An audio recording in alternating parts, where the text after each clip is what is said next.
Hello, Aquarius. Welcome to your weekly reading. Your spiritual advice here is coming out for the love portion. So I'm going to talk about this first, okay? We have here the High Priestess.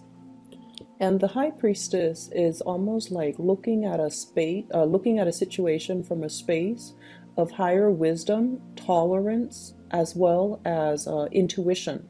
So this is a card about a revelation. She's unveiling something. She's coming across some information and she's using her intuition as a guide to tell her what to do. And she needs to also always listen to her intuition.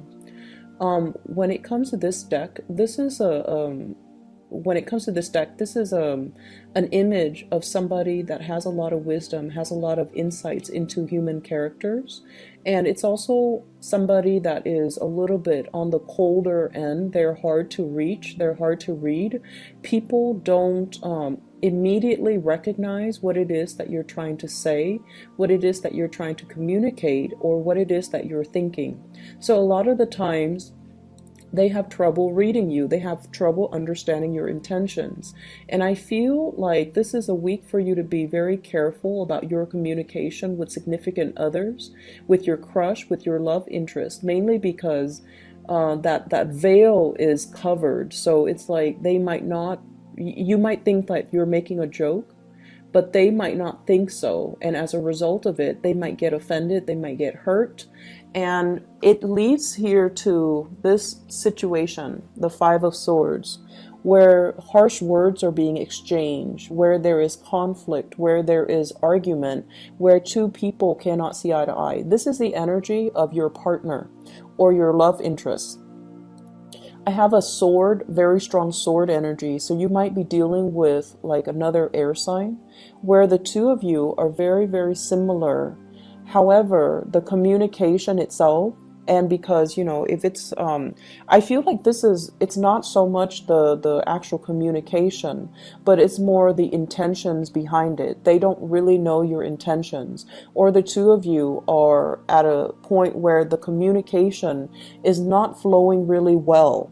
One person says this, but they're only revealing half of the story, and then the other person misinterprets and thinks it's something else. So coordinating expectations for one another, that's going to be a huge problem. And it's really important for you both to spell things out. So I feel like you're in a situation where there is a lot of tension. It could be sexual in nature. That's what I'm feeling, because this woman, she's so detached.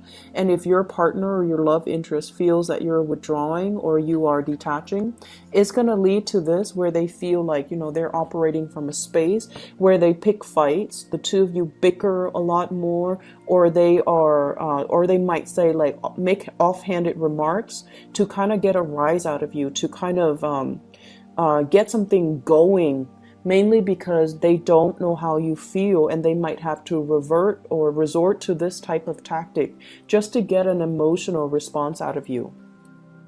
What I do feel, though, for those in committed relationships, you are going to be able to sail away from this, okay?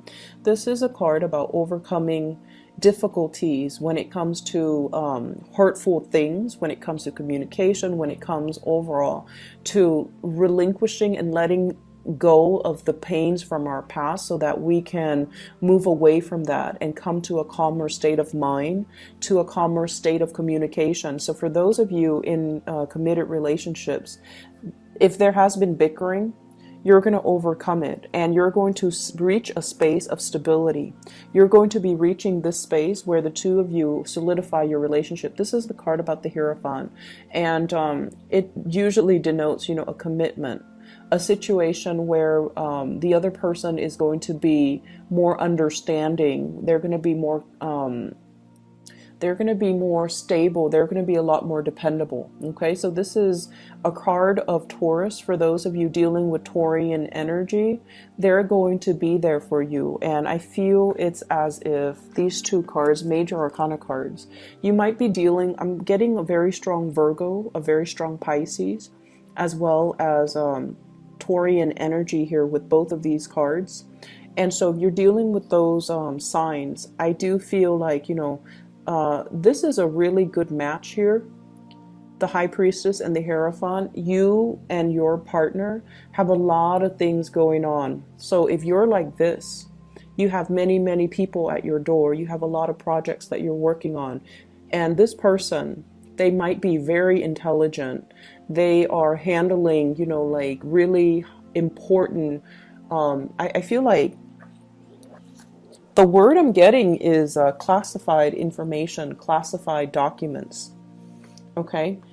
This is also a card of a student, somebody who's in school, somebody who's learning, somebody who's also a teacher, and somebody who is coaching, teaching, mentoring. So the two of you, I feel, is you're both advancing and you both are learning. But because both of these cards show up and the vibe is so similar, I feel like you're dealing with somebody who is incredibly, incredibly stubborn. Okay, they might not be a fixed sign like the Leos, Taurus, another Aquarius, or what's the last, the Scorpio people.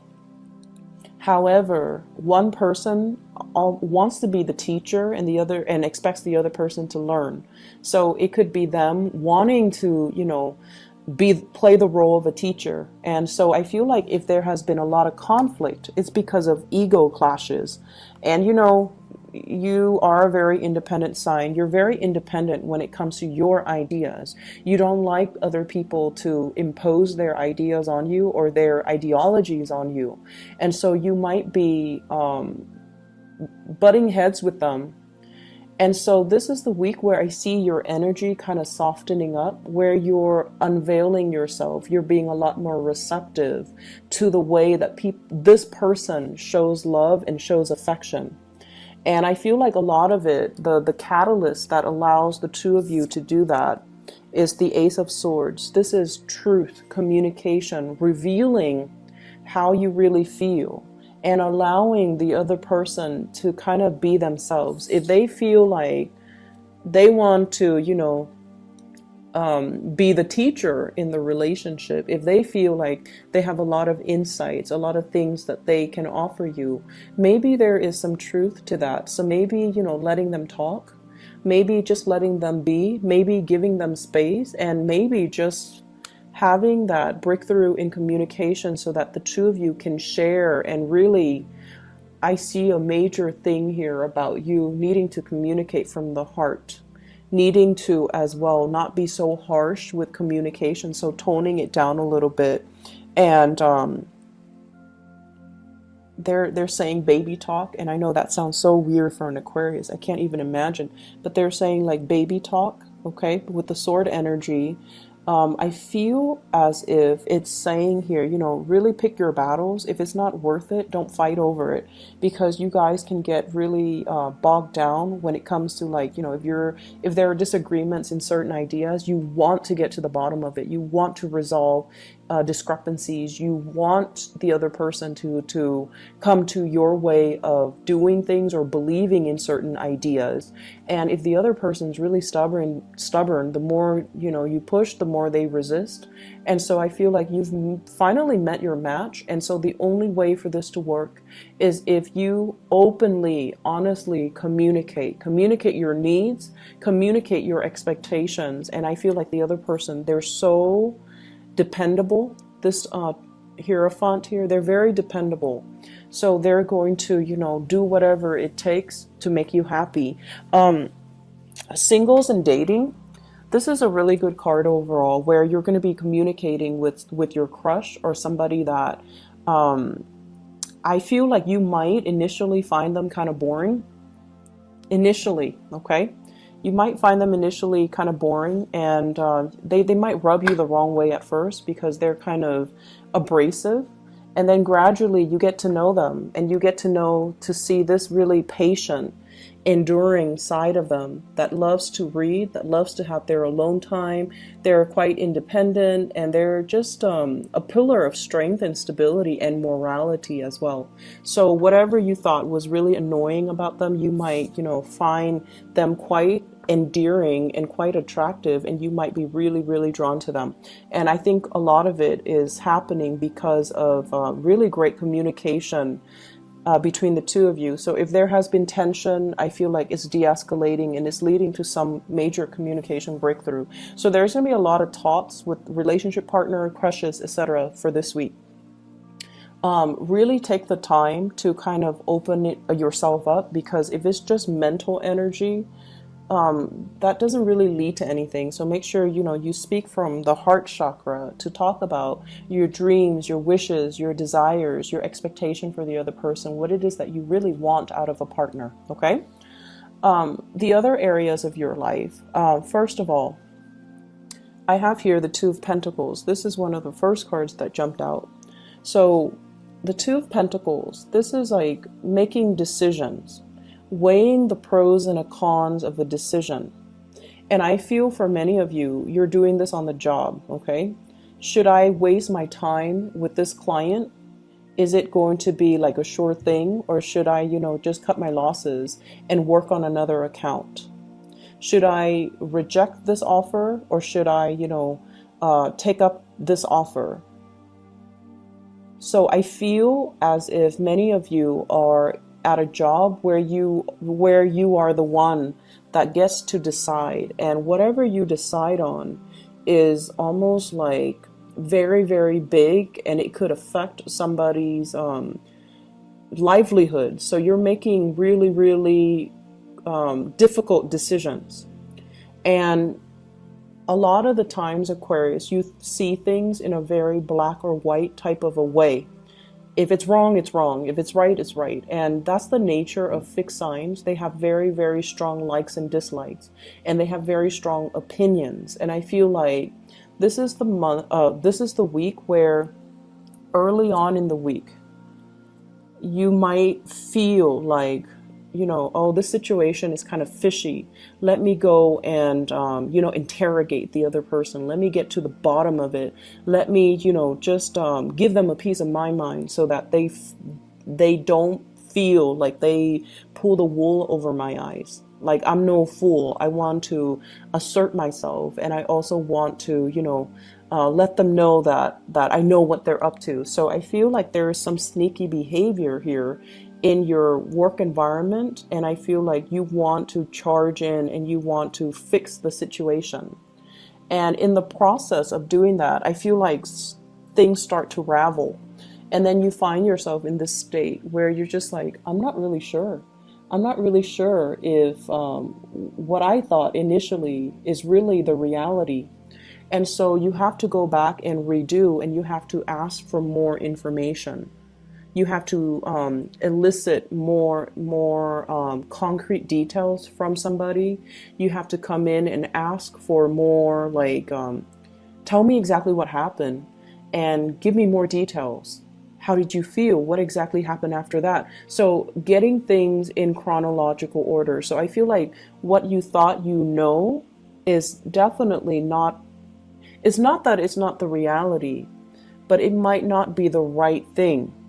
And so you find yourself in a space where you are confused. You feel like you can't really make a decision, and you need more information. And so you ask for information, and then you kind of weigh it out. And I feel like for many of you, it's a very deep, emotional type of a decision that can really affect, not only your finances, but also your emotional state. And I feel like for some of you, this is a situation where you are deciding the fate of somebody. So you have some big responsibilities coming in. I also feel as well, somebody is giving you some options. Somebody's giving you some choices. Do you want to do this or do you want to do that? And none of these choices are like, ideal. And so the advice here is for you to ask more questions. Ask them to clarify. And think fast on your toes and ask them, okay, if I do this, what does that entail?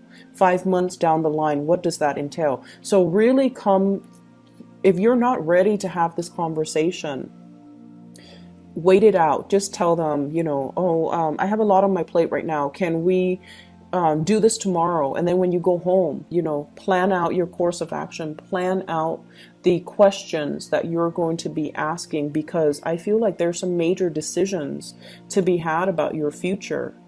and or somebody else's future. And it's big decisions, and it needs to be, you know, weighed out very, very thoroughly and very carefully. And so because it seems like, you know, if you're seeing things like in a very binary way, like yes or no, right or wrong, black or white, do I like it or don't I like it? It's not going to be enough. There are a lot of nuances here, and you have to be very careful about how you handle it. The whole Both of these spreads are echoing the same theme, which is that you need to be very clear and succinct with your communication. There's a lot more to the story. There's a lot more behind the scenes that and the inner workings and the nuances that you're not aware of. So if you were to jump the gun and rush right in, you're going to be at a loss for words because things are going to confuse you. So if you're not ready to have that conversation, if you're not ready because you feel like you don't have all the facts, put a stop to it and just tell your love interest or whoever it is, you know, that you're dealing with. I'm going to take a step away from this. Let us resume this conversation tomorrow, and then come to it tomorrow prepared with your list of questions. Okay? I hope the reading is helpful for you guys. I do wish you all the best. Okay? Take care.